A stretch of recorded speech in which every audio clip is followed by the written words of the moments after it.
Good morning, ladies and gentlemen. It is the bewitching hour. So there are some rules and guidance and safety instructions, so please bear with me. There is some doubt as to whether anybody will be on Zoom or not, but we'll assume early on that they are until we know they're not. So welcome to this morning's meeting of the West Berkshire Licensing Subcommittee. Can I please check that those attending virtually can hear us? There's nobody online. Before we start, can I ask everyone present, please, to turn off their mobile phones? And if you're not sure, check. Thank you. That's not a mobile phone. I would like to confirm that this application we'll be hearing today is for Aubrey Barn, Aubrey Farm, the Green, Beanham, Berkshire, RG7 5NX. I am Councillor Paul Dick, and I'm supported on this morning's subcommittee by Councillor Martha Vickers and Councillor Nigel Foote. Councillor Billy Drummond is in the room and is the substitute. The legal advisor to the subcommittee is on my right, Beth Varco, and David Cook on my left will maintain a record of the proceedings. Gordon Oliver is the Zoom host, possibly. Please note that this meeting is being webcast and recorded. Parties should therefore be mindful of this and bear this in mind in terms of information shared during the hearing. I will set out the order in which people will be asked to speak. If, at the appropriate point, anyone wishes to ask a question, please raise your hand. If we need to adjourn the meeting at any point, I will adjourn and all parties will be advised of the revised time and date of the meeting. If we hear the evacuation alarm this morning, we must leave the building immediately. Please proceed via the safe emergency exit route, which will be shown to us by the trained officers present. Please follow any instructions given by them. The assembly point is the car park of the Dolphin Public House. Anyone requiring assistance should notify the officers. If the lockdown alarm sounds, we will remain seated and await instructions from the officers.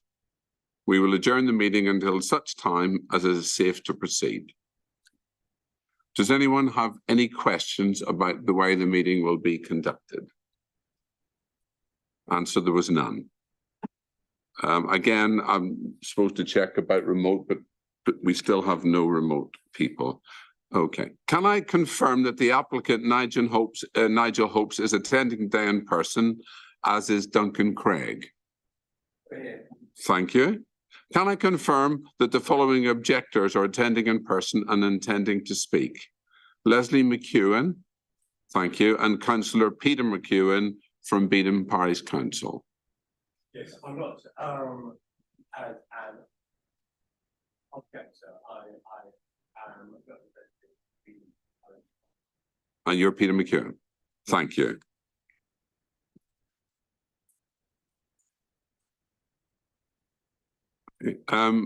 I fear, Mr. McEwen, that the nature of these hearings is you need to be on one side or t'other.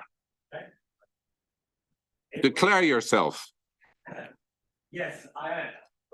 I am an objector, but it was a dispensation because, yes. Yeah, exactly. Don't worry about that. We know about that, and we will explain that to everyone. But you're, okay, for the purposes of now, you're an objector. Yes. Thank you. Thank you. Now it says here, can I confirm the following objectors are attending in person and intending to ask questions only, and that is Graham and Liz Bragg. Is that correct?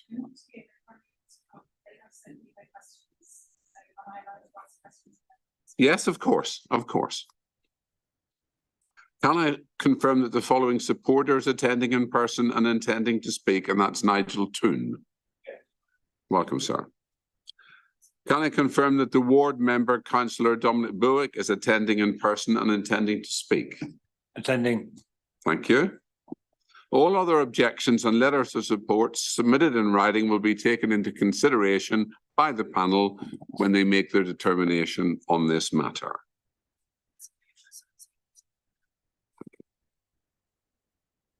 I will go on now to explain how these meetings are conducted. The Council's licensing officer, Christelle Kamola, on my left, will introduce the application, after which the calling of parties will take place in the following order. Representations by the applicant, Nigel Hopes, Duncan Craig. Representations by objectors, Leslie McEwen and Councillor Peter McEwen. Representations by supporters, Nigel Toon. Representations by ward member, Councillor Bowick. Summing up by the applicant, Nigel Hopes and Duncan Craig. Please remember, each group has 10 minutes in which to make their case, and this should take into account the 4 licensing objectives, which are the prevention of crime and disorder, public safety, the prevention of public nuisance, and the protection of children from harm. David Cook on my left will be timing the 10 minutes, and I will notify when you have 1 minute left. Once all representations have been made and all questions asked, I will close the meeting. After this, the members will meet privately to make a decision, and a written notice will be issued to interested parties, setting out the verdict as soon as possible, but in any event, within 5 working days of the hearing. Is everybody happy and clear about the proceedings? Thank you. I'd like to take this opportunity to remind all parties present that this is a public meeting and that the meeting will be webcast on YouTube.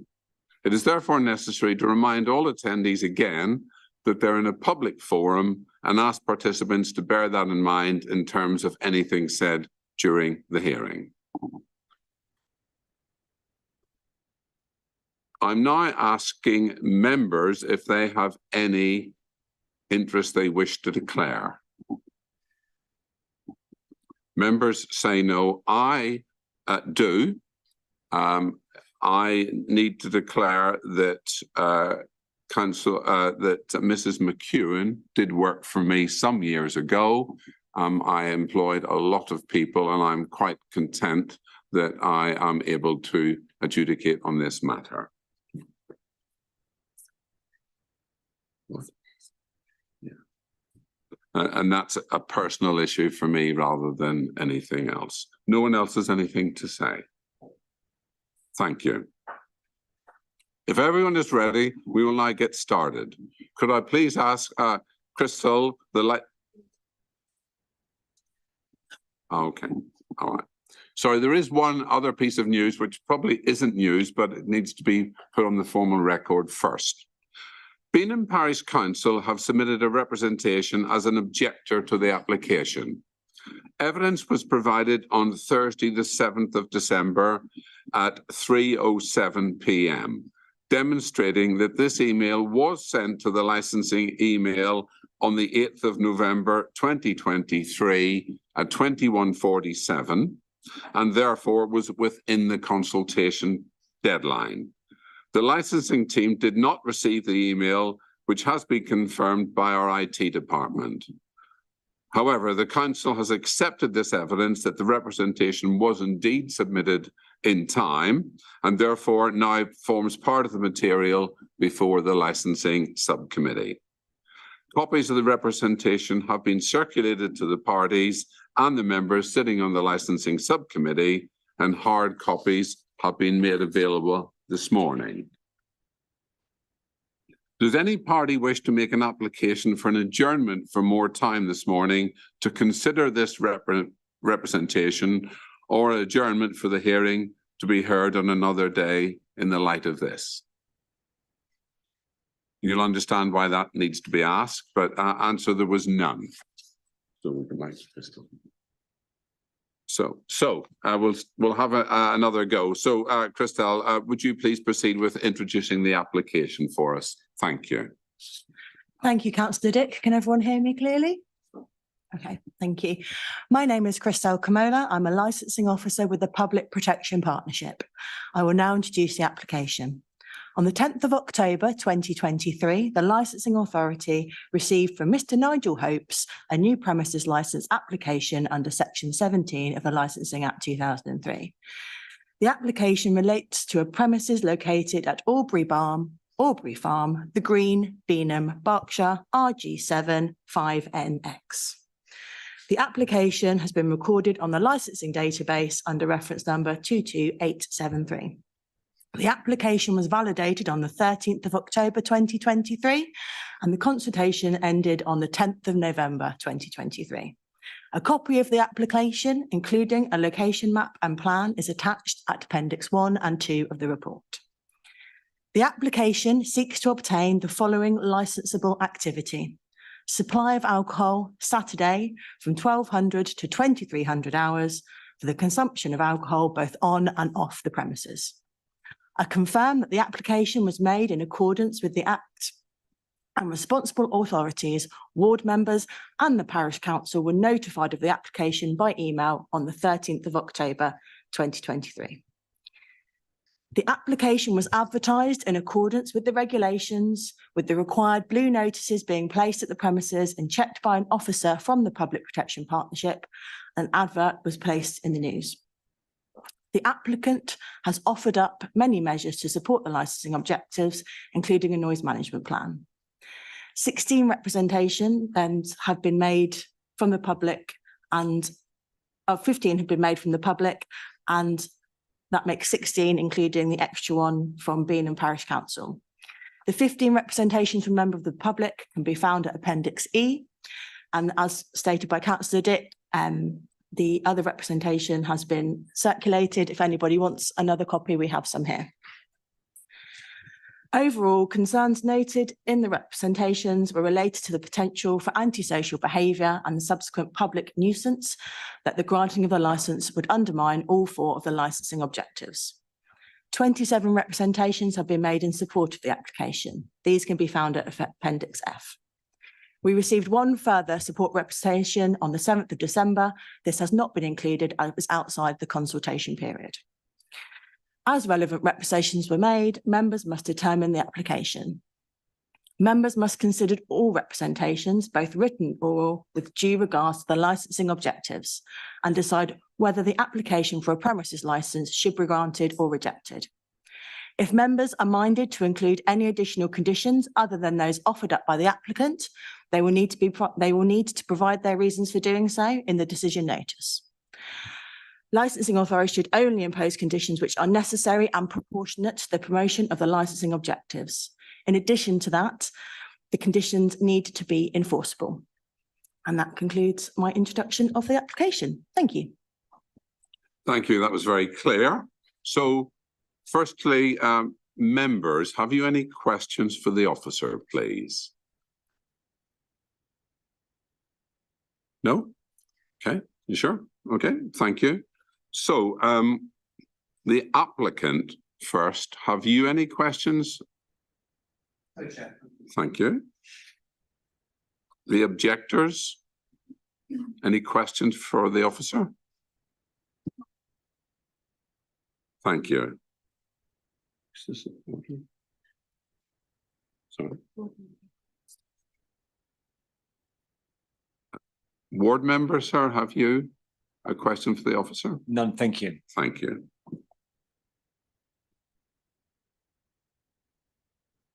Okay, we'll move on now. I'd ask now Nigel, Hopes and Duncan Craig to make their representations with the gentle reminder that you have 10 minutes. Tell me when you're starting. Absolutely, you can. 1 second. No, help is at hand.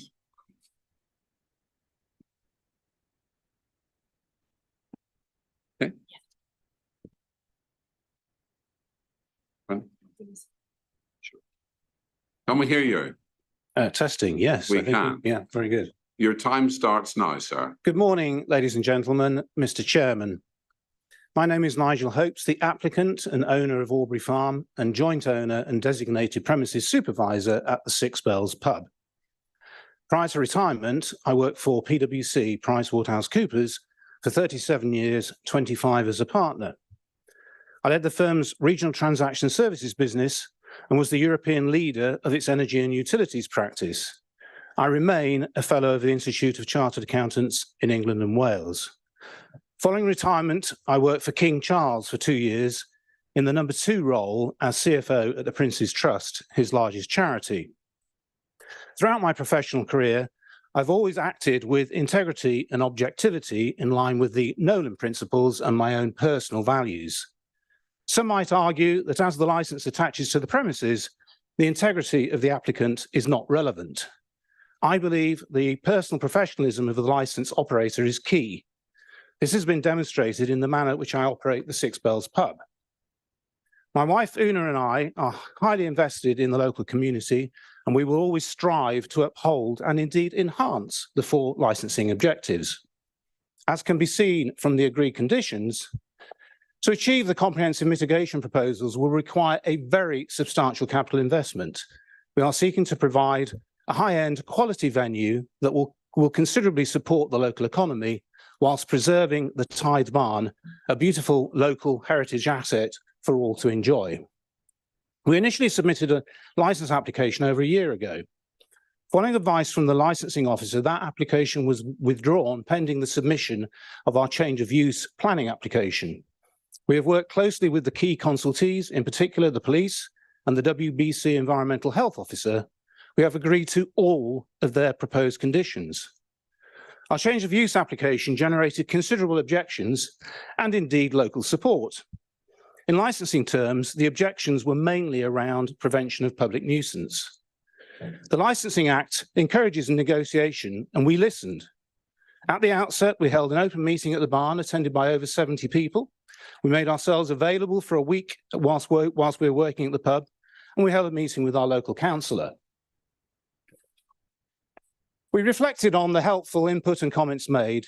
In our final application, we made significant adjustments. We reduced the number of events from 3 per week to 28 per annum. We committed to major sound mitigation construction works, principally sound insulation of the barn. We presented an operational noise management plan. This involves all activities ceasing at 11 p.m, a sound limiting system, a distributed PA system, bass amplification if used to be turned off at 10 p.m. The number of guests were reduced from 140 to 120. We have prepared an extensive landscape plan that incorporates comprehensive measures to reduce light disturbance from departing vehicles. If granted, we would operate the licensed premises responsibly and in line with the comprehensive conditions. We believe the proposed venue will provide considerable new local employment, support other challenged community assets, and also be transformational for the Six Bells pub. Furthermore, we will preserve and enhance the Tithe Barn, a beautiful heritage asset that can be enjoyed by the wider community. Finally, I would emphasise that myself and my wife live on site and stand to be most affected by unreasonable guest behaviour.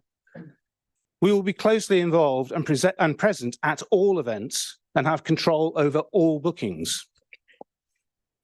I shall now ask my agent, Duncan Craig, to comment further on the licensing objectives. Thank you.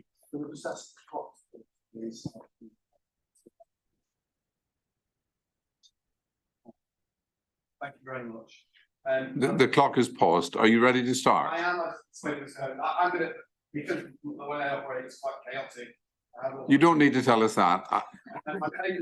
You want to speak from where you're sat, is what you're telling it. You may. Are you ready for the clock to start?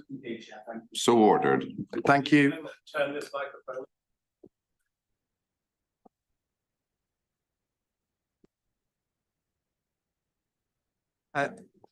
This is an application for simply one licensable activity, namely the sale of alcohol by retail from midday until 2300 hours with a closing time of 23:45. And I would submit the hours are modest. And at page 25 in the agenda pack is the operating schedule that's been offered by the applicant. It's been subject to one amendment, namely in respect of the representation or the intervention that was made by Environmental Health, which was agreed to.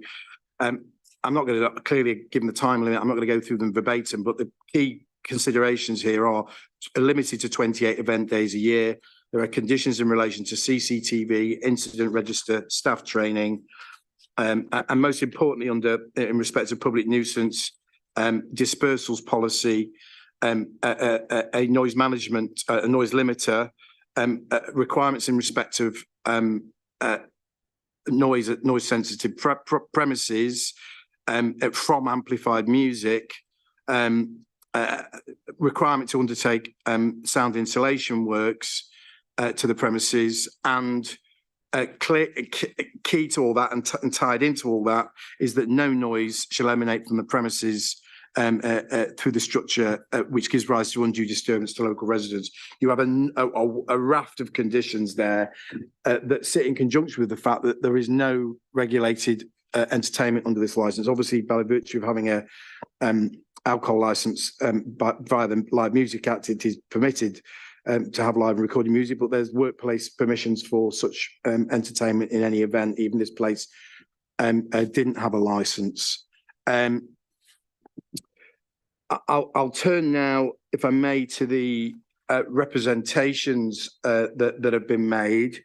Unusually, I have to say, extremely unusually, to get any letters in support of a grant application, but in fact, we have 27 in support of this application and 16 that oppose the application. That speaks, I would submit, very much for itself. I would also add to that is the fact that the representations that are made in support of the application are very much relevant to the licensing objectives. Every single one references the licensing objectives both directly and in terms of the impact they feel this premises will have upon those objectives. Whereas I would submit that a number of the objections contain matters which simply aren't relevant for your consideration today, such things as vehicle congestion, issues in relation to the highways, and need, none of which are considerations in respect of this application. And I would further submit that a number of the objections that have been raised descend into matters of mere speculation and are very broadly framed. For example, that there will be drunkenness in association with these premises because there is a general trend towards drunkenness. That isn't a proper consideration. What we're dealing with here, your statement of licensing policy is clear on this, as is the Section 182 guidance. You're dealing with every case on its merits. And what you have here is a very heavily conditioned license that has taken into account the locality, the type of premises, and has considered the needs of the local residents to such an extent that 27 of them, and let's not forget that a number of those local residents, a number of those positive representatives are local residents. In fact, I think they all are based on what's been written. And they clearly feel the same as do Environmental Health. Just remind you, in respect of the guidance, 9.12 is clear that you should look to responsible authorities as the main source of advice in respect of the Licensing Act. Clearly all the responsible authorities have considered this application and consider it to be both proportionate and appropriate for the promotion of the licensing objectives. And I would make particular reference, of course, to Environmental Health in relation to that, who obviously had one observation which we were more than happy to agree with. The Licensing Act is a permissive regime still. I would submit before you have a very well-framed, modest application for one licensable activity that has considered the need to... you have 1 minute, sir. I'm grateful. Consider the fact that licensing is ultimately a balancing exercise between the benefits that licensed premises can bring to the local community, the local economy, against the negative impact that licensable activities can have upon the wider community. And this application, as it now stands, strikes that balance perfectly, and your responsible authorities agree with that. So on that basis, I would respectfully invite you to grant the application as it now stands, and thank you for listening. I've probably got about 10 seconds left, but you can have those. Thank you. You've just used them up. Thank you for that. I think it's just important to say that you made comment on various bits of evidence. The panel will look at the licensing objectives, take legal advice if necessary, and put due weight on all the things that we hear. Of course, but you must understand I'm duty bound. You've had your time, sir. Thank you. But of course I understand. Members, any questions for the two speakers? Mr. Thank you very much, Chair. Yes, could I ask either of you, please?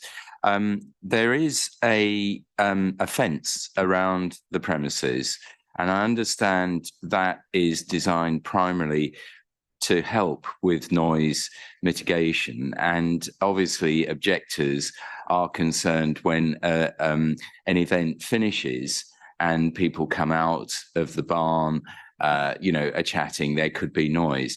Can you just share with us what mitigation you've put in place for minimizing noise outside the barn when people are going to their cars and leaving a venue? Thanks.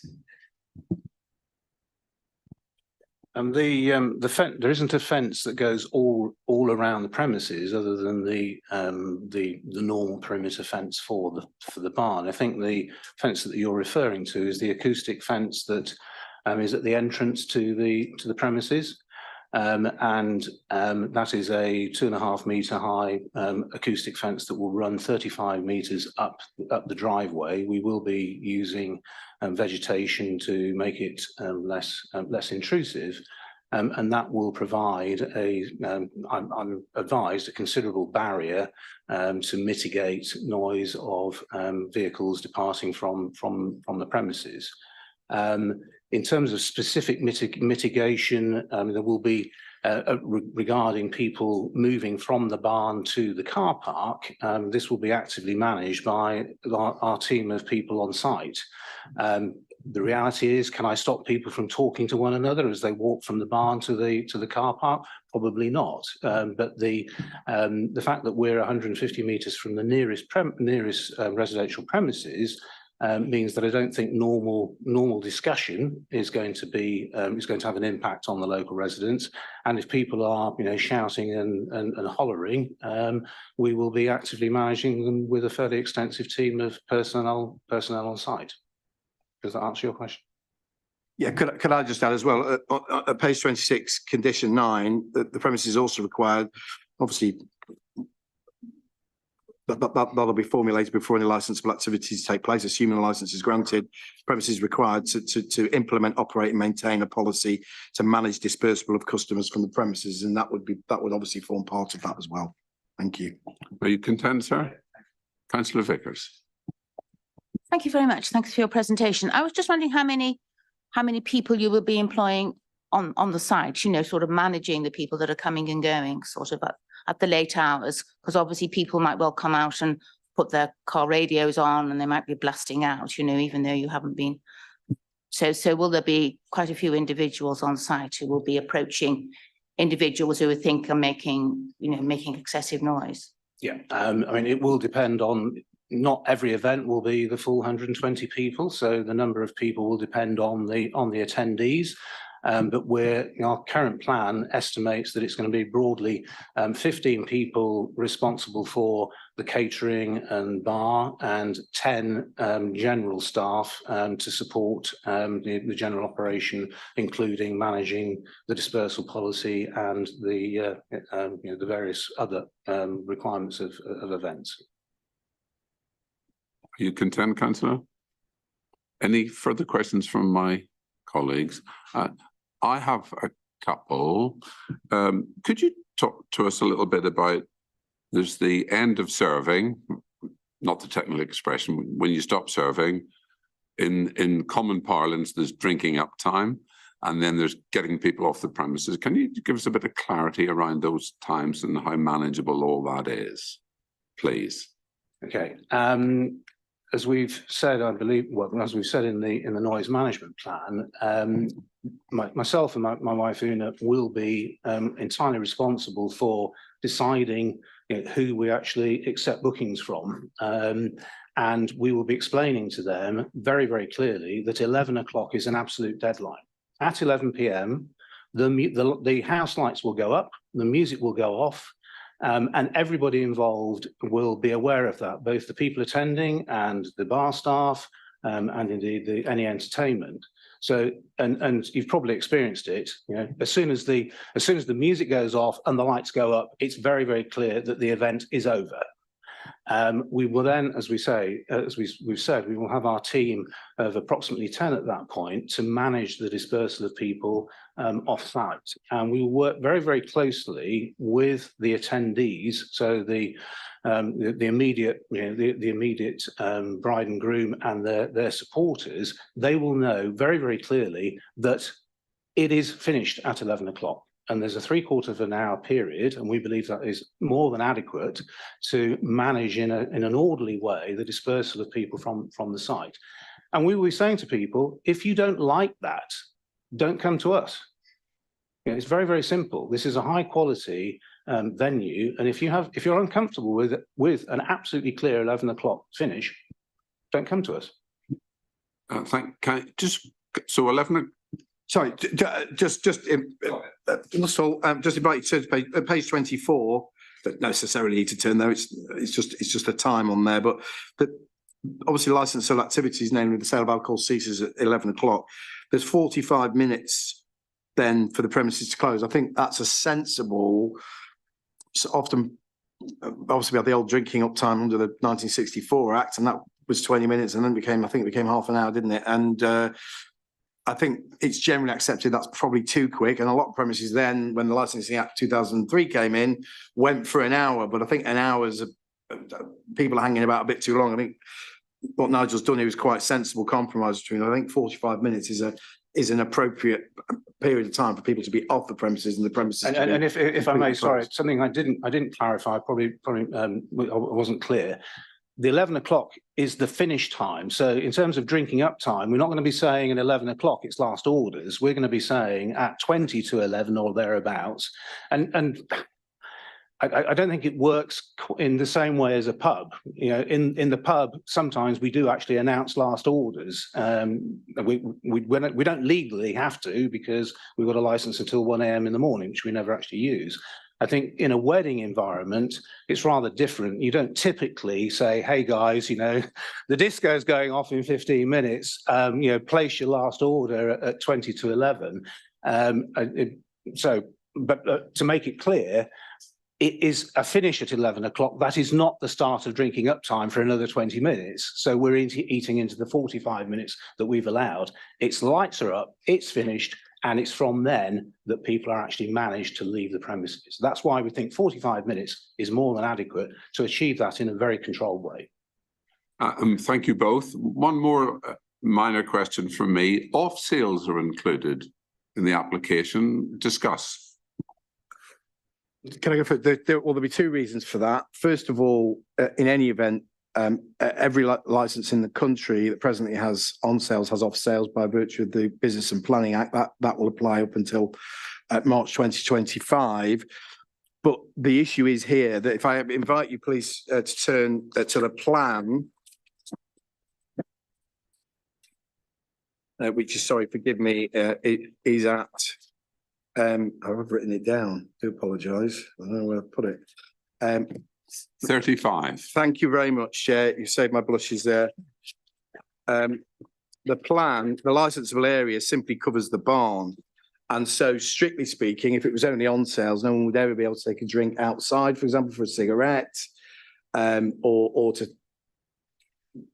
It would just make the license in many ways impractical, and it is standard for very rare these days for an application to be on sales only, but there's no intention to operate an off license there. It's just simply to allow a level of consumption outside the licensable area. That's the simple purpose of it. Thank you for the clarification.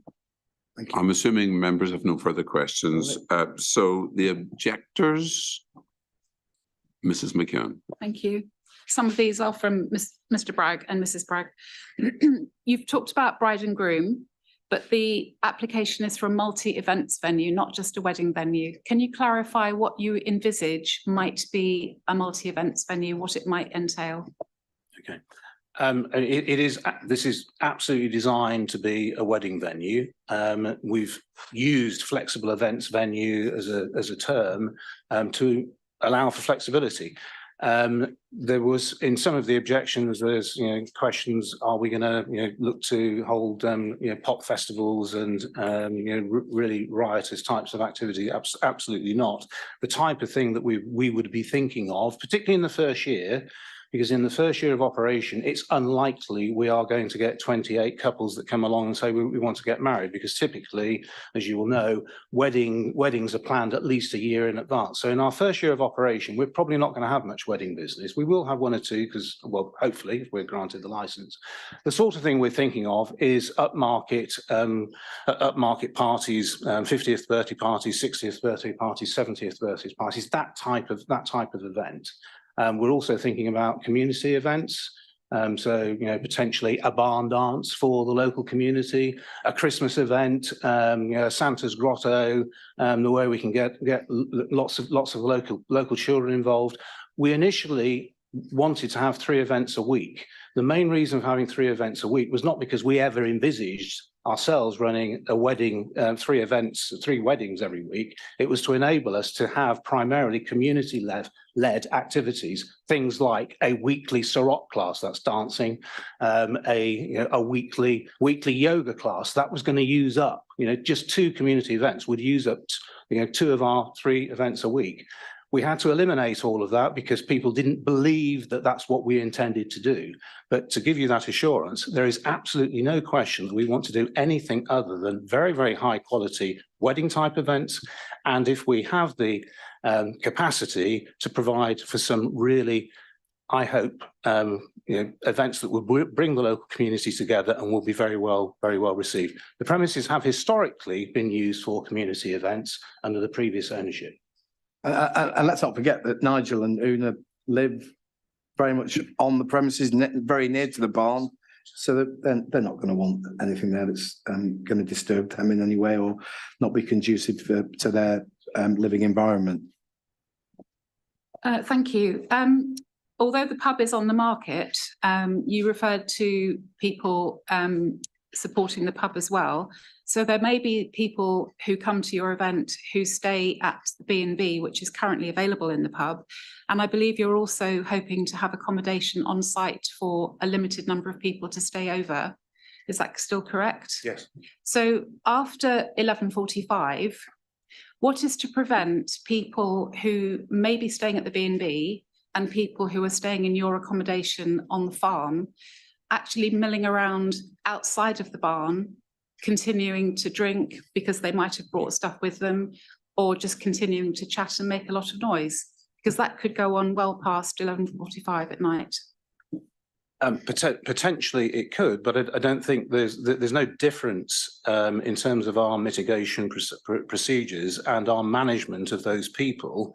The fact that they're staying on site is going to make no difference. We will be managing them. We are living on site, and there's absolutely no way that we are going to allow guests to continue to mingle for hours after the event. And obviously that would be covered in the dispersal policy as well. Yes. Okay, thank you. One of the noise mitigation measures suggests a double door entrance to the barn via a newly constructed porch, so that the existing large barn doors would only be used by disabled guests or in an emergency. Can that be guaranteed? Slight error there in that the large double doors, sorry, the two sorts. The new double doors are double doors so that we have effectively, you open one door, you go into the porch, and then you open the second door to prevent sound leakage. That has also now been designed. Thank you, Peter. Peter raised it at the planning meeting. That has now been designed with a ramp, so it is also disabled access. That means that the very large historic double doors, which is where you used to drive the coach and horses through, those doors do not need to be opened for access to the toilet block. And they will be kept shut, and they will have an acoustic curtain to mitigate noise from leaking from those doors. So I don't know if that answers the question. There will be no need for those doors to be open. They will be kept shut. There will be an emergency exit in the event of a fire or need for rapid exit. But other than that, they will be kept shut throughout the event. Yeah. You have further questions, Mrs. McKeown? Yeah. Could I just you mentioned the main doors on one side, also large double doors on the other side. Are those also going to stay shut during operation? They won't remain shut during the whole operation, because that is the entrance point for the catering. So during the wedding breakfast, they will be used to bring the catering into the building. But once the wedding breakfast is finished, and typically that will be over by 6:30, 7 o'clock in the evening, from that point onwards, they will be shut, and they will also have acoustic curtaining to help, again, mitigate sound leakage. I think it's right from that point onwards. They're for the purposes of emergency egress. That those doors, aren't they? Yes, they will still be available as an additional. There are 4 points of exit from the barn for emergency purposes. That being one of them, and it will be available as another exit point in the event of an emergency. Any further questions? Yeah, there is one more. Thank you. Over the history of your 3 change of use applications and now 3 licensing applications, of course, you will have been aware of the friction that's been caused within the village. Have you thought about other developments on the farm that might have been more sympathetic, like the farm holiday cottages idea? Because if you're already planning to have accommodation for guests, that might have been something that would have been more welcome. Had you thought about that at all? I'm not sure it's totally relevant to this particular meeting. The answer is, I think one should be considering what has been presented here, not ifs and buts about other things that we may or may not have thought about. That is noted. Mrs. McKeown, are you complete? And Mr. McKeown as well, I think. Thank you. Thank you for those questions. So the supporter who is present, have you any questions? No, Mr. Chairman. Thank you. Councillor Berwick. No questions, thank you, Chairman. Thank you.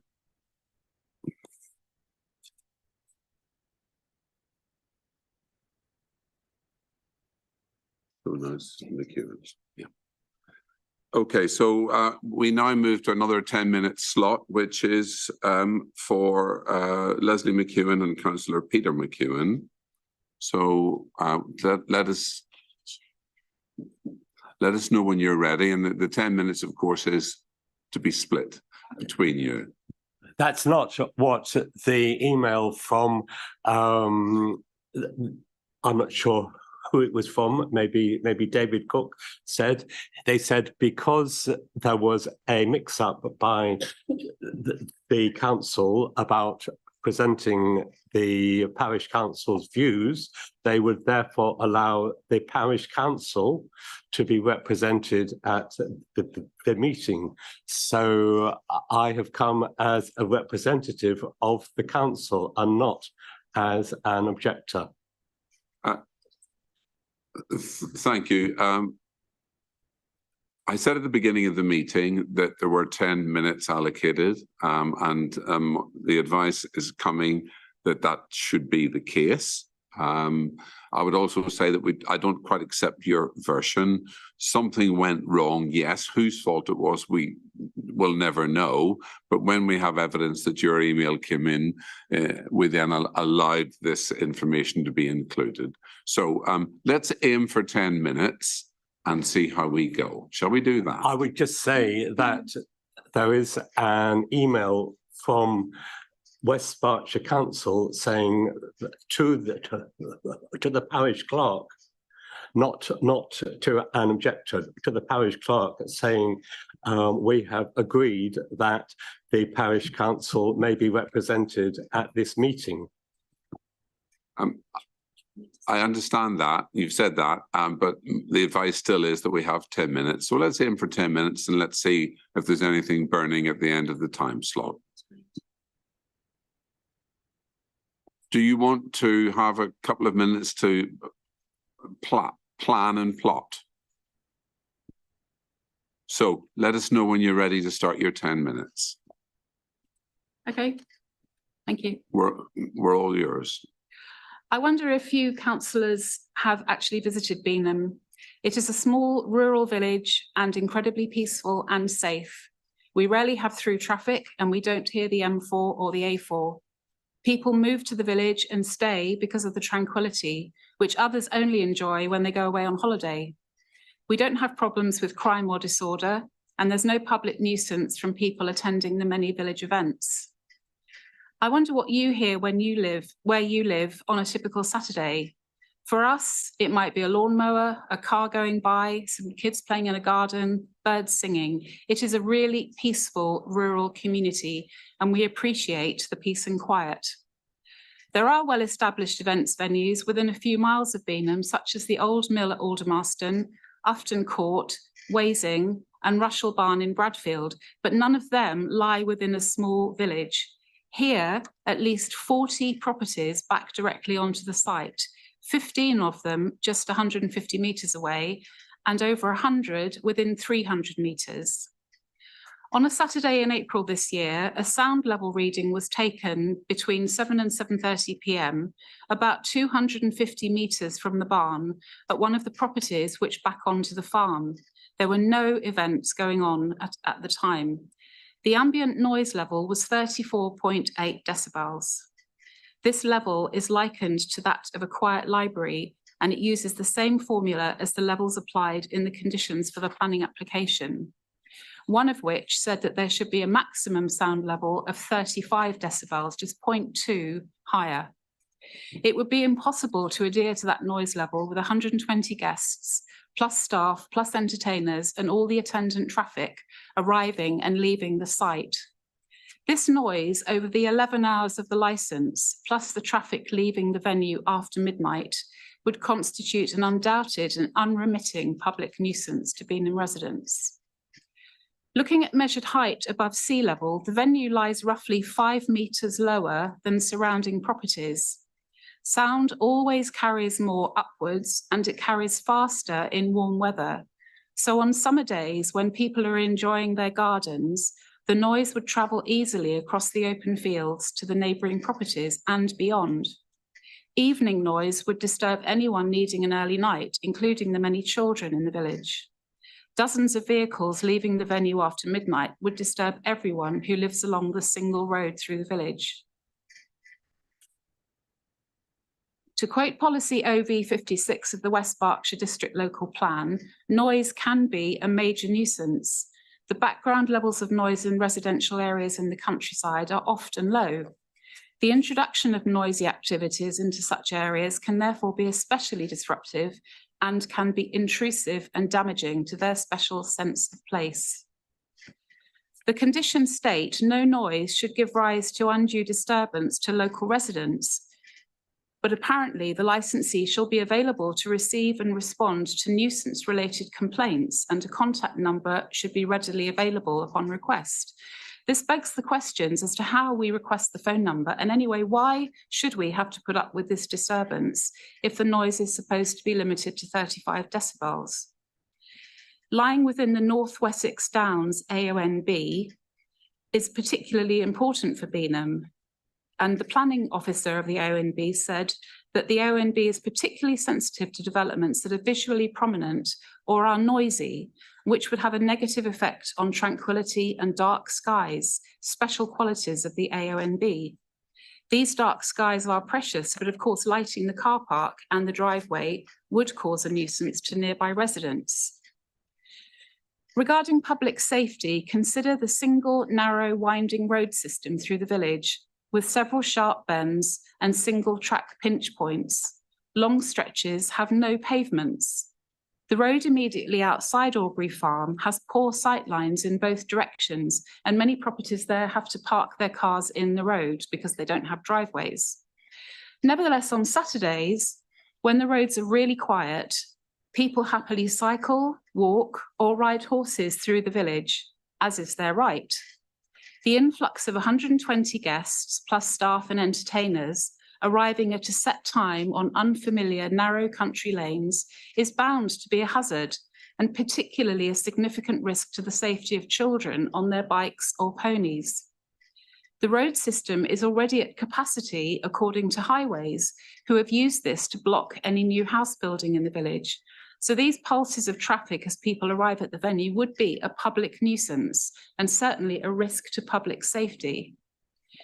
With no street lights near the gate or indeed through most of the village, traffic leaving the site late at night would also pose a risk both to villagers walking home after an event elsewhere in the village and to the cars parked in the road near the venue, especially when drivers might have had the odd drink. As for the protection of children from harm, please note the barn is just 50 metres away from a well-used public footpath which crosses the farm, and it's 150 metres away from the unfenced recreation ground, which is immediately opposite the venue's entrance. Our children and young people regularly meet up on the rec without their parents, as it is thought to be safe enough for them to go there unaccompanied. The public footpath which crosses Aubrey Farm comes onto the road next to the entrance gates, so there is nothing to stop revellers walking across to the rec during any lull in proceedings. Our youngsters could be vulnerable, as could the play equipment on the rec, especially if those attendees have had a few drinks. But I wonder what control over antisocial or dangerous behaviour the licensee could actually have. As for the footpath, personally, I wouldn't feel safe walking across it on my own if there were people who had been drinking for hours milling about. And more importantly, the path is really well used on Saturdays by different groups of 5 or 6 unaccompanied younger teenagers from local schools during their Duke of Edinburgh camping expeditions. Would you want your daughter or son walking across the farm with no adult support when intoxicated guests at an event can wander over and harass them or worse? I believe it would be reckless to grant a licence which risks drunken revellers threatening the safety and well-being of these youngsters and the youngsters on the recreation ground. To conclude, the licensee, we believe, would have no control over what happens away from the barn, on the roads, on the footpath or on the rec, and it would be impossible to keep the noise down to that of a quiet library. It would not be possible to prevent crime and disorder or preserve public safety if people drinking for 11 hours decide to wander away from the site or leave in a rowdy fashion. Noise is bound to cause major public nuisance to villagers throughout the period of the licence, and children would be particularly at risk of harm from the influx of traffic, unwelcome intrusions onto the rec or the footpath, and noise at night when they are trying to sleep. Many of us in Beanham consider this proposal for a licensed multi-events venue to be completely inappropriate for the location and insensitive to the character of the village, bearing in mind the specific situation of the barn within reach of so many residential properties. So I respectfully ask the committee to refuse the licence on the grounds outlined, thus preserving our safe and tranquil environment. Thank you. Thank you, Mrs. McEwen. Just pause for a moment, please. Okay, there are 2 minutes left. I'm anxious to be fair, so if you stray over that a little bit, we may allow that. In fact, we will allow that, but it would also mean that we would need to go back to the proposers and give them the same amount of extra time. That's only fair. We're in your hands. We'll let you know when you've had your allotted time, and then we'll know how much more to share. Is that okay? Yes. The clock starts. Okay. Beanham Parish Council met on the 6th of November, and it agreed a statement, and that was sent by the parish clerk to West Berkshire Council, no, to licensing on that day. And it was, I think, also sent on the 8th of November. We heard nothing much further, and the parish clerk in the last week or so has made further representations, and it was found and we showed that it was sent, and and the council has no record of it being agreed. So this was issued in the last day or so, and I was going to read it out because I thought maybe you hadn't had time to actually look at it. But I think you probably have, and I would just say that it was issued a long time ago, and these things happen. The parish council is in favour of a development of the Aubrey Farm barn. It is a great asset to the village, and we would support development.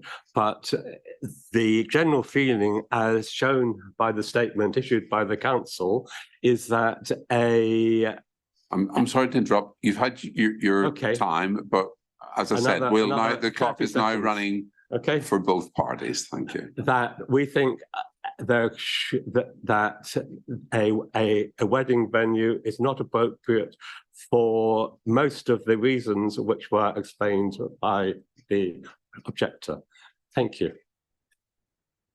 Thank you very much, sir. I know it's frustrating when things go astray in the ether, but rest assured this document's been seen by the members and discussed in the pre-meeting. I think that was probably about 30 seconds. 15 seconds. It was 15 seconds. Do you want 15 seconds? You rest. Members, have you any questions for the objectors? Councillor Foot. Yes, thank you very much, Chair. It's really an observation more than a question as such. Thank you for your detailed submission. And again, I can corroborate what our Chair has said. We've all had a chance to read the email at our pre-meeting. But I'm conscious of the fact that we're here to discuss the licensing application, and it rather seems from your submission, particularly with regard to highways and traffic, that that's not, strictly speaking, relevant to what we're here to discuss.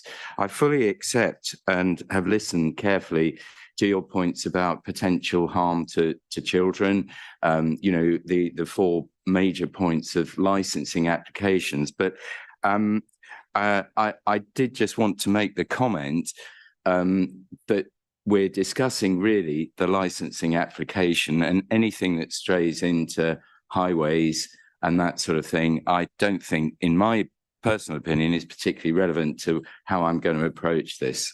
Thank you. Councillor Vickers. Thank you again for your detailed presentation, and there's a lot of thought has gone into that, and I'm sure you're representing the view of, you know, of the objectors that we've heard about. Obviously, a lot of this is about your confidence in the noise and whether it'll be kept down. I mean, we've got very strong representation from the applicants that they will be monitoring this, and that obviously there will be complaints if this isn't kept to the level that it should be. Have you obviously not got confidence in that they will keep to what they have said that they will do? If I could just go back to the traffic thing, one of the grounds for objecting to a licence is on public nuisance and keeping children from harm, safeguarding children from harm. And as I said, the roads, if you've been to B&B, the road is very narrow, it's very windy, hasn't got pavements on a lot of it. And if people are using the roads as they do on a Saturday, then there is a potential for danger to those people. So I think it does actually include that. As for the noise mitigation, thank you. Talking to people in the village, the general feeling is that you would have to have an army of people to make sure that everybody adheres to the rules. And if the noise level is supposed to be only 35 decibels, which is just a fraction higher than it was when somebody took a reading in April, when nothing was going on, it would be almost impossible to keep to that if there are 120 guests and there is noise and there might be non-amplified music going on outside of the barn, which has been mentioned in the change of use. And even if it is not amplified, music does carry. And as I said, it sits lower than the surrounding properties. So sound does carry really easily across the fields. So we're not convinced that it could be kept to 35 decibels. But you can complain, and obviously the volume of complaints and what happens if people are not keeping to these rules, obviously we would hear about that. I'm not sure how that works because it hasn't happened yet. But if at 11 o'clock at night there is a lot of noise, how do we get hold of somebody on the farm if they are actually trying to control all of the people making a noise? When do we complain? How do we complain? We don't know. Councillor Foot, do you want to help? Yeah, it was just to remind you that there is a noise management plan, and that if residents do experience excessive noise, they can complain to the council, the environmental protection part of the public protection partnership, part of the council, and that will trigger an intervention if I've correctly interpreted that. So they can complain. Yeah. Thank you. Colleagues, any more questions for the objectors? No? Thank you. So the applicant, Yes. The applicant, no questions for the, okay. The supporter, any questions? Just one question, Mr. Please. Chairman. Leslie, you make an interesting comment in your exploration of what might possibly go wrong if a license is granted. And there's the one that you talked about where Duke of Edinburgh students who are walking on the public footpath past the farm through, in your words, hordes of drunken people. Have you looked at the routes that the Duke of Edinburgh students walk on through West Berkshire to count how many licensed premises they walk past? No, because I'm just concerned about the licensed premises application in Beanham. Okay. The Duke of Edinburgh students walk past many licensed premises on the various routes that are open to them. And I cannot find any evidence that there's been any nuisance caused to Duke of Edinburgh students as they walk on a Saturday. So I was wondering whether you'd found any different evidence to support that worry you have. No, as I say, I haven't. But as a former teacher, it's a concern of what might happen to kids when we often see them out and about in Beanham. They're often stopping to look at their maps. They're often stopping to have a drink. And if they happen to stop on the farm footpath, which they may well do, if there are people, I'm looking at worst case scenario. I agree to that. But if there are people who've been drinking, who are outside, it's a potential risk. It's evident you are looking at worst case scenario. And as a parent of children who have gone through Duke of Edinburgh and as a governor of a secondary school, I understand we have to look at worst case scenarios, but we also have to take a balanced view. But thanks. Is that your question complete, sir? It is. Thank you, Mr. Chairman. Thank you. In the prescribed order, Councillor Buick, as ward member, have you any questions? No questions, thank you. Thank you. Mr. and Mrs. McKeon, thank you so much for your presentations. We find that extremely helpful. So I now move on to the supporter, Nigel Toon. Again, the same rules apply. Do you wish to address us, sir? And if so, you have 10 minutes to so do. Yes, good morning. You can start the clock now. Thank you. Good morning, ladies and gentlemen, Mr. Chairman. Thank you for the opportunity to speak in support of this application. My name is Nigel Toon. I've lived in Beanham since 1994. Our house backs directly onto Aubrey Farms land. The barn is at the other end of the field directly behind our house, roughly 200 metres away. Our two daughters were born and raised here and attended Beanham Primary and then on to Thiel Green School, where I've been the governor for around 10 of the last 12 years. My other half, Claire, and I are active members of the village community. In the past, we've helped run well-attended open days and seminars for the local Wolf Trust, attracting several hundred people to the village on the same day. We helped acquire 27 acres of woodland for community benefit, and today continue to raise funds for the school, preschool, church, village hall, Women's Institute, and other good causes. For the record, we have no financial interest in either this application or in the Six Bells, other than as customers of the pub. Anyone proposing this kind of investment within a village community will naturally attract opposition. I read letters from those who objected and have spoken personally with some to better understand their fears during the earlier and present stages of this process. What emerged from those conversations? There was fear that the venue might be used not just for weddings, but also for concerts, music festivals with camping and similar events at the farm. And much of this fear led into the initial opposition to the application. I believe the applicant has worked hard to engage the community, listening carefully to those who have opposed the proposals. And responding to feedback from local people and working with West Berkshire officials, the applicant has made significant changes, including reducing the number of events from 3 a week to a maximum of 28 a year, reduced the maximum number of attendees from a maximum of 140 to a maximum of 120, proposed significant and costly noise mitigation plans, and has made a clear commitment to minimise light pollution.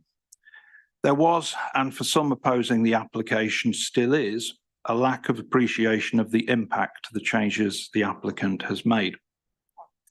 In terms of noise nuisance, whilst we can argue about decibels and readings taken on one particular day at one particular time, the significant investment proposed in insulating the barn, along with the restrictions on gathering in the courtyard, restrictions on amplified music levels over the course of the evening, and the resultant impact on near neighbours described in the text as being similar to neighbours using their garden, shouldn't generate a significant noise problem for any reasonable person.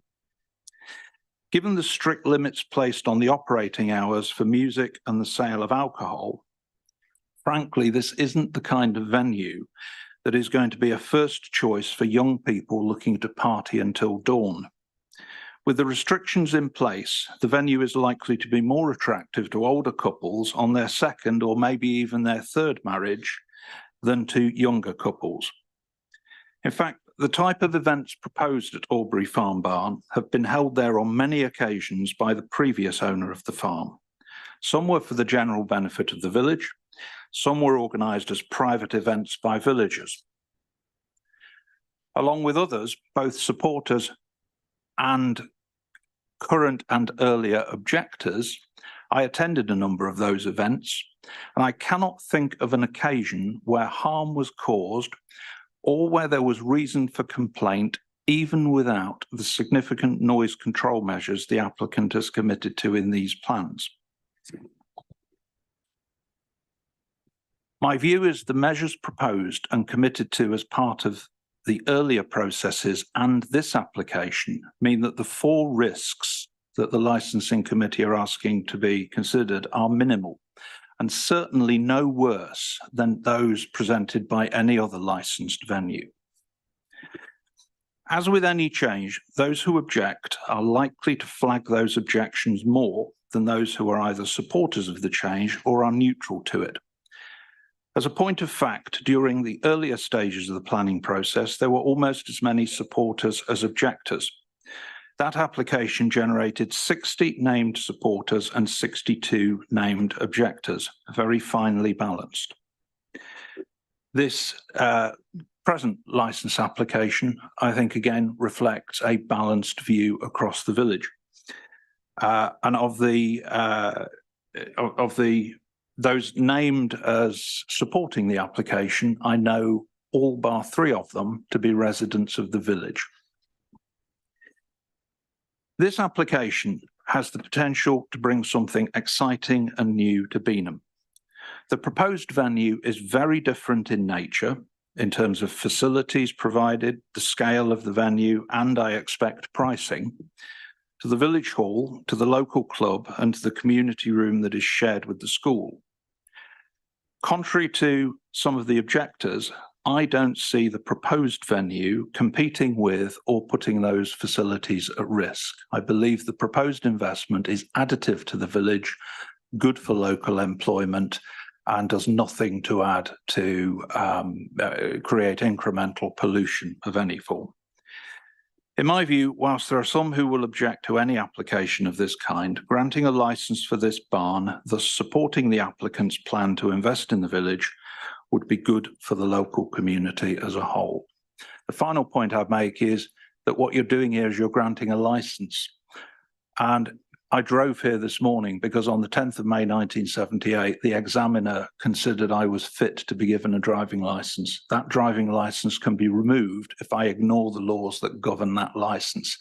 Exactly the same is true in terms of the licence holder for any licensed premises. Break the rules, people complain. If those complaints are upheld, that licence is at risk. Thank you, Mr. Chairman. Thank you for that presentation. Colleague members, any questions for the supporter? One short one from me. What's the best, taking this application in the round, what's the best aspect of it? The best aspect, I think that's a terrific question, Mr. Chairman. The best aspect is that a beautiful barn, which the previous owners repaired at great cost to themselves following a fire. The present owner acknowledges the elegance of that barn, of that facility, and from the earliest time that I can recall having direct conversations with the applicant has been looking for ways to bring that barn into use. In a way, in exactly the same way that the previous owners have used it for 30th, 40th, 50th birthdays, for weddings, for events that the whole community come along to. So, you know, we have an annual, the silver band, they get upset if I call them a brass band. The silver band, which originated in the village, have an annual event on the recreation ground, and occasionally when that gets rained off, it decamps into the barn and everybody has a great time. But that's not been the only village event. For me, I'll get to answering your question. It's bringing this barn into use for the good of the community, rather than it being split into offices or other use that people don't then enjoy.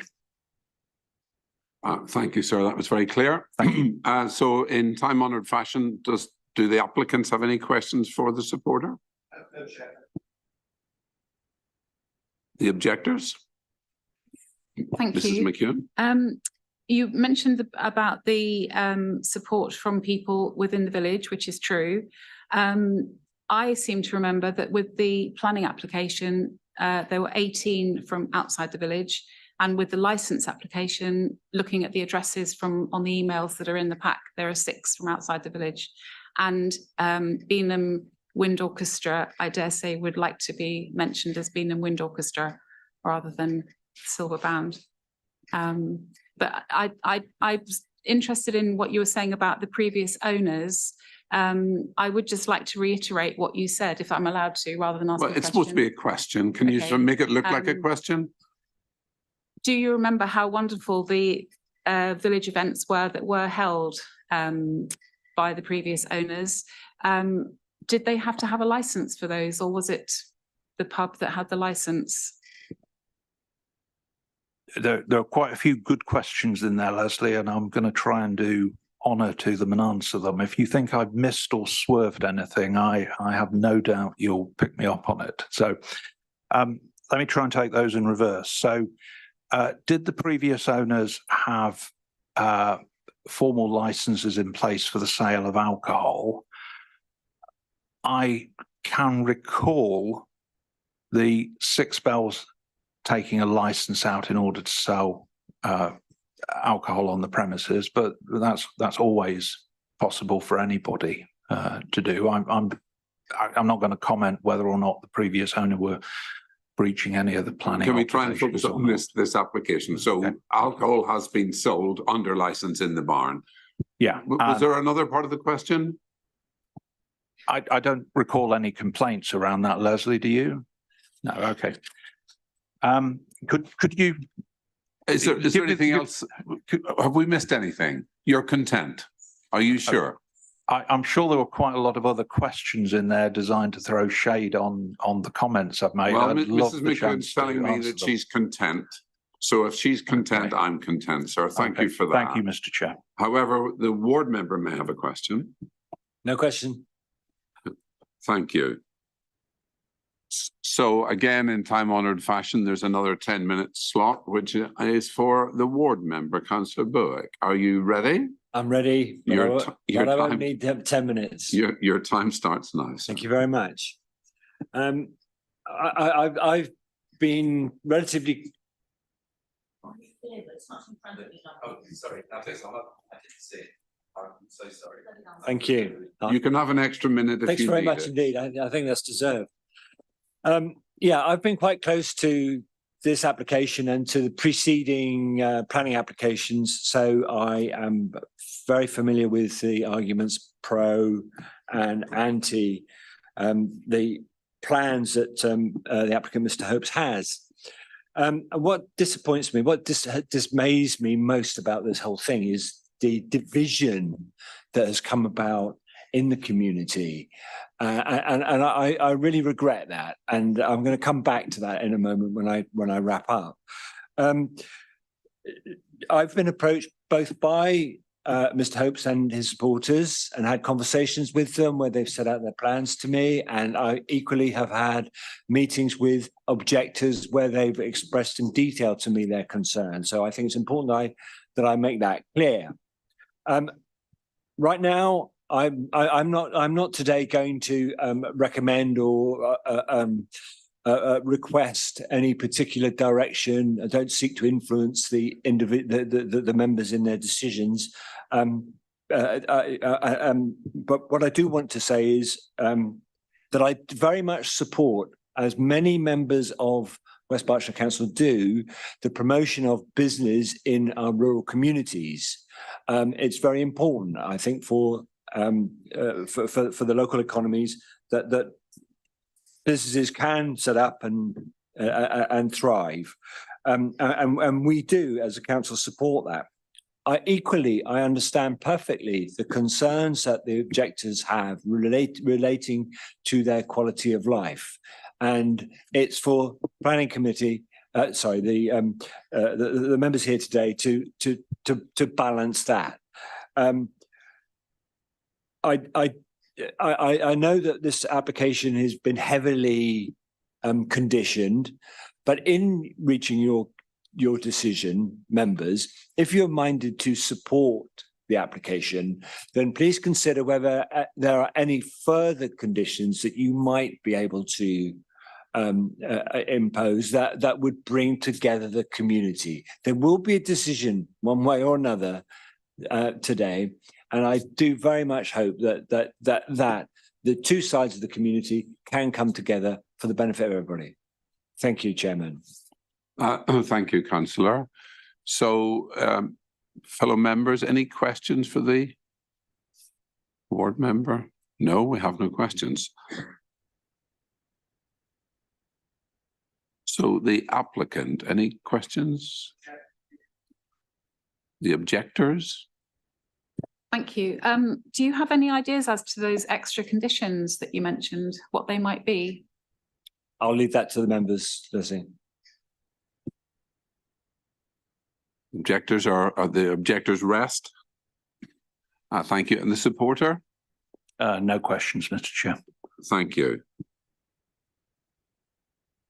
Thank you, Councillor Barrett.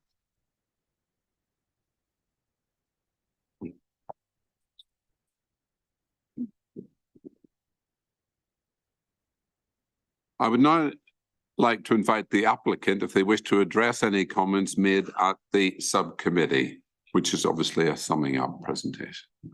Thank you, Chair. I'll just deal with a couple of points that have been raised, if I may.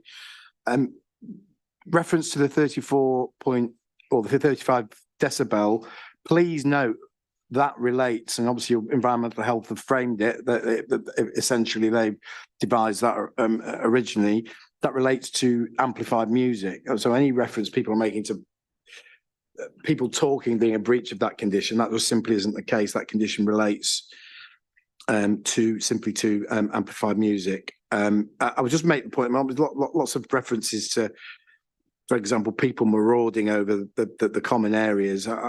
There's just no evidence to support that that's going to happen. Well, that sounded like a divine intervention. I thought you were interrupting me then, Chair. I did. I apologise for that. I'm told it's a technical issue, but we probably knew that. I did.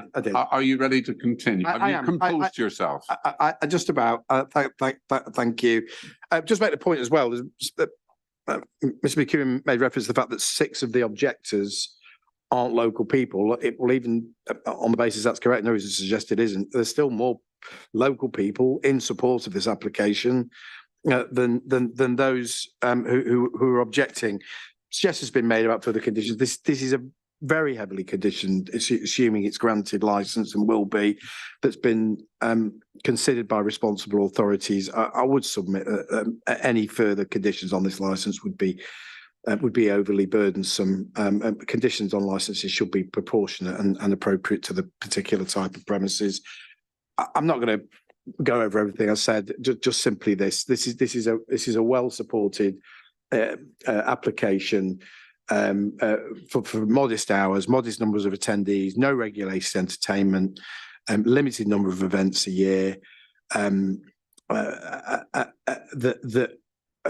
Obviously all your responsible authorities feel will adequately and purposefully promote the licensing objectives, and therefore submit that it should be granted as it stands. I don't know if you want to add anything. Can I make a couple of further comments? Of course. The committee has heard that the prior owners have conducted weddings and events at the barn since it was renovated in 2006. As far as I'm aware, and so it's been used for up to 15 times a year, I'm told. One of my prior tenants got married in the barn. Our current gardener got married in the barn. It was done, I think the prior owners did all of this without formal license, without actually permission. And in fact, they renovated the barn, caused me a problem, without getting listed building consent for the renovation of the barn. I've had to try and, as a professional, I've had to try and put right all of these things that happened by the previous owners. To be fair to them, and I don't know the full history, I think they were conducting the events under the 28-day rule. And the committee is probably familiar with the 28-day rule, where you're allowed to do things without permission, but actually there's a real nuance around listed buildings and the curtilage, which means that actually you can't apply the 28-day rule to the barn. I don't think they realised that, but that I think is the situation. But my point is that it's been used historically from 2006 up until our ownership, and as far as I'm aware, there's not been a single complaint. And that was being used without any form of mitigation. The mitigation that we're looking at, the investment to convert the barn, involves taking off the roof, taking off the walls. The cost is in excess of £250,000 to perform those changes and to introduce air handling, both air conditioning and air ventilation systems, so that you're creating an environment, one, that mitigates the noise, but two, also creates an internal environment that people will actually be able to feel comfortable in the summer months. There's been quite a number of comments about the potential of harm to children as a result of traffic movements, and I think it's appropriate for the committee to be aware we've had to use an absolutely worst case scenario in terms of traffic movements, which is 60 traffic movements based on 120 guests, 2 guests per car arriving at the wedding, all at the same time. The reality is that there is academic studies available that demonstrate that on average 3 guests arrive per car at a wedding. The other point to bear in mind is that we are going to provide on-site accommodation for 18 people. The pub provides accommodation for a further 8 people, and we are hoping to work in conjunction with the local community to promote. Again, we've been approached without asking people. We've actually been directly approached by a number of villagers saying, if this gets off the ground, can we do an Airbnb and support you? And the answer is absolutely. We'll go around and vet the rooms, and we'll be recommending to our guests that they stay in these other premises. The point that I'm making here is that if you take into account 18 plus 8 plus probably about a further 10, we anticipate that at least a third of the attendees at the wedding will be staying on site. That means that if you take the 60 and you reduce it to 40 because it's 3 per car, not 2 per car, and then a further third are going to stay on site, probably the traffic movements coming and going at the beginning of the event and at the end of the event are going to be more like 25, not 60 or 70. So in terms of the potential for harm to children as a result of traffic movements, I think it's dramatically reduced. The other point around children and the recreation ground, which is indeed opposite the entrance to our property, but it's more like 200 to 300 meters away rather than 150. But I just don't think it is credible. In my experience of attending weddings, and I would expect the committee members have had similar experience, I've never seen marauding drunken people walking several hundred meters away from the main operation of the event, potentially putting children at harm. For information, yes, there is a public footpath which is absolutely used by the Duke of Edinburgh people. We are very active supporters of that. Indeed, the Six Bells pub is known as a location where the members of the Duke of Edinburgh Award can come along, fill up their water bottles, use the toilet facilities.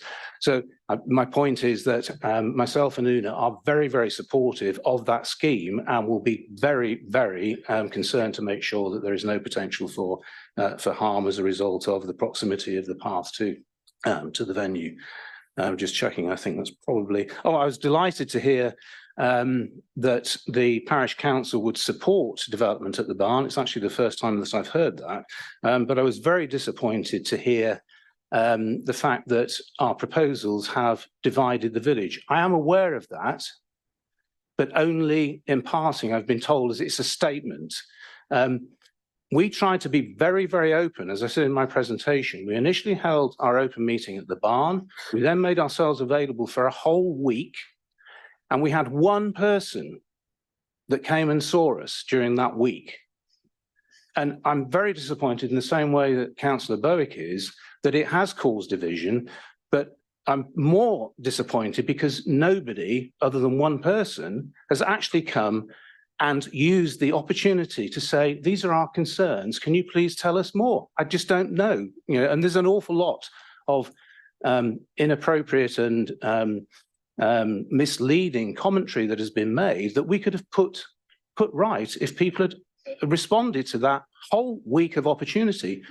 We publicised that we also held a meeting with our councillor. To a man, the parish council are against our proposals. We invited the parish council, a representative of the parish council, to come to that meeting with our councillor. They were unable to provide a single person to attend that meeting, which again, I find extremely disappointing because we are very open people and we wanted people to be aware of our plans. That's the end of my comments. Thank you, Mr. Chairman. You rest. Sorry? You rest. I rest. Thank you.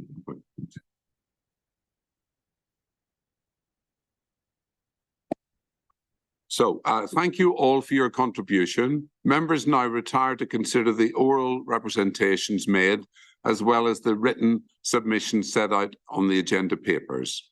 A written decision notice will be issued to interested parties setting out the verdict as soon as possible, but in any event within 5 working days of the hearing. Thank you all for coming along to this meeting today.